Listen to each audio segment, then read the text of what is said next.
My name's Foy Vance. I'm a singer-songwriter from Northern Ireland, and I've toured all over the world, but there's one place where the music keeps pulling me back for more: the USA. So I'm on a journey to visit different cities across the country to experience the best music, food and culture that's on offer. This is Notes from the USA.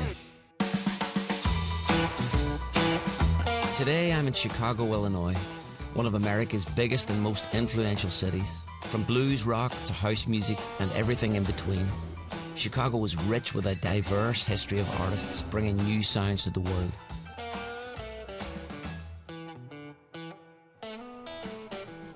I first call in at one of the city's many legendary blues venues, Rose's Lounge, to learn more about the evolution of blues music in Chicago from local musician Wayne Baker Brooks. Where do we start? Chicago, man, is the capital of the blues right now. I think this is where the birth of all American music was expanded through Muddy Waters. Yeah, when he electrified the blues, I was gonna say, he turned it into something else, man. Blues is associated with sad and being depressed, but then you add music to that, it's the opposite, because blues music make you feel better about whatever the blues that you're going through. To work and the boss is watching you. You can't sit around like you ain't got nothing to do. It don't work like that.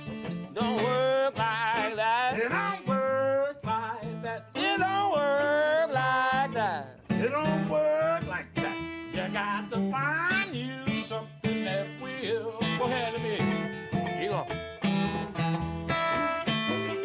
If I was coming to Chicago, what are the main stops? Man, if I was coming to Chicago, the first spots that I would hit definitely is Rose's. From what I can tell, it's been here over, what, is it 30, 40 years? Yeah, almost 40 years, man. It's vibrant here, man. This place has kept the blues alive for a long, long time, man.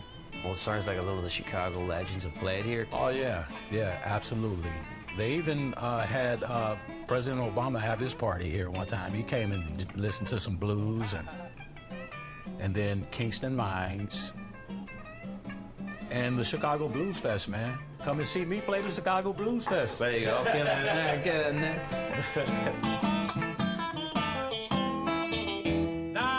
Playing with a true blues man like Wayne in a venue like Rose's, you can't help but feel the affection that this city has for its music.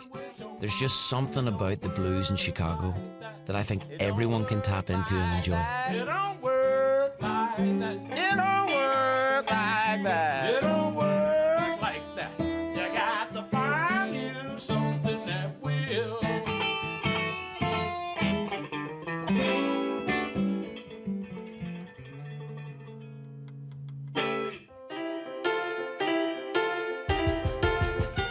I can see why this is a Chicago staple.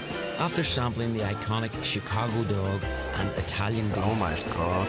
Chicago dog versus Foy, both staples of Chicago's famous food scene. Everyone loved it. I head deeper into town to meet with the Chicago greeter, passionate locals who have opened up their city to visitors with free guided tours. My guide today, Jared Waters, presents me with a local's point of view. What is a Chicago greeter? Chicago Greeter is a volunteer who takes people on personalized tours. We take groups of anywhere from 1 to 6 people around and spend 2 to 3 hours showing them the city and just giving them a view of what it's like to be a local in Chicago.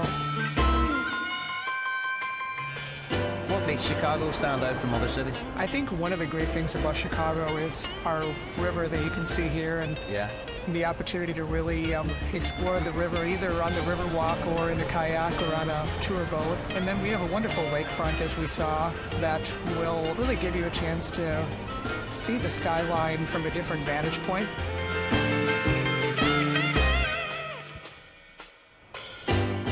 How would you describe Midwestern hospitality? Midwesterners are really outgoing. People in other places might take a little longer to warm up to you, but Midwesterners will really warmly greet you. So it's true what I've heard there, that in Chicago you never meet a stranger? Absolutely.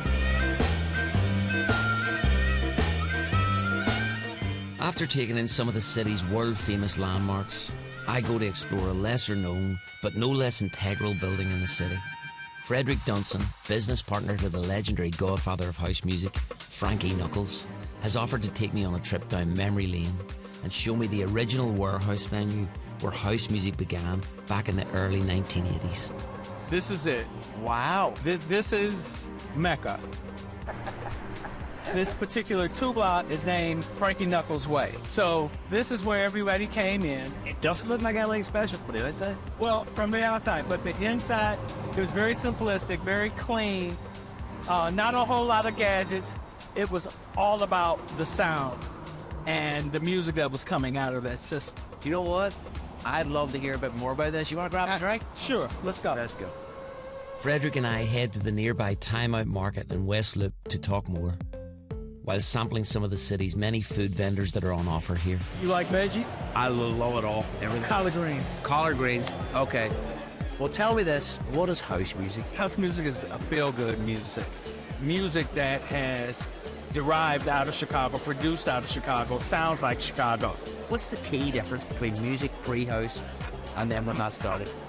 It's funny how I term it. People will say house music. I term it all as dance music because what? It makes you dance. The Warehouse was a club that Frankie played at. Eventually, he opened another club here in Chicago, and he started his international career. Became a Grammy Award-winning DJ, and became known worldwide as the Godfather of House.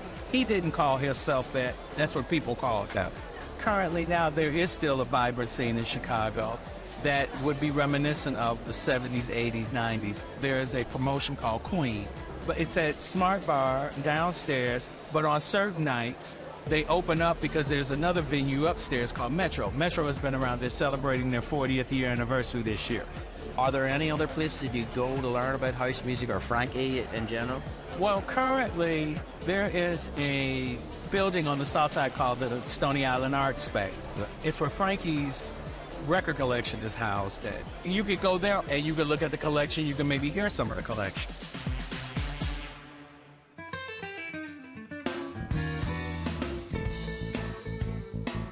It's incredible to learn firsthand about how much iconic music has started its life here in Chicago.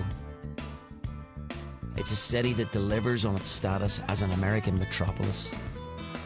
With jaw-dropping architecture, a vibrant music scene, a world-class collection of museums and cultural institutions. And with that famous Midwestern hospitality on display everywhere you go, there's a sense of ease when moving through the streets that's rare to still find in big cities like this. Chicago, I feel like I've only just scratched the surface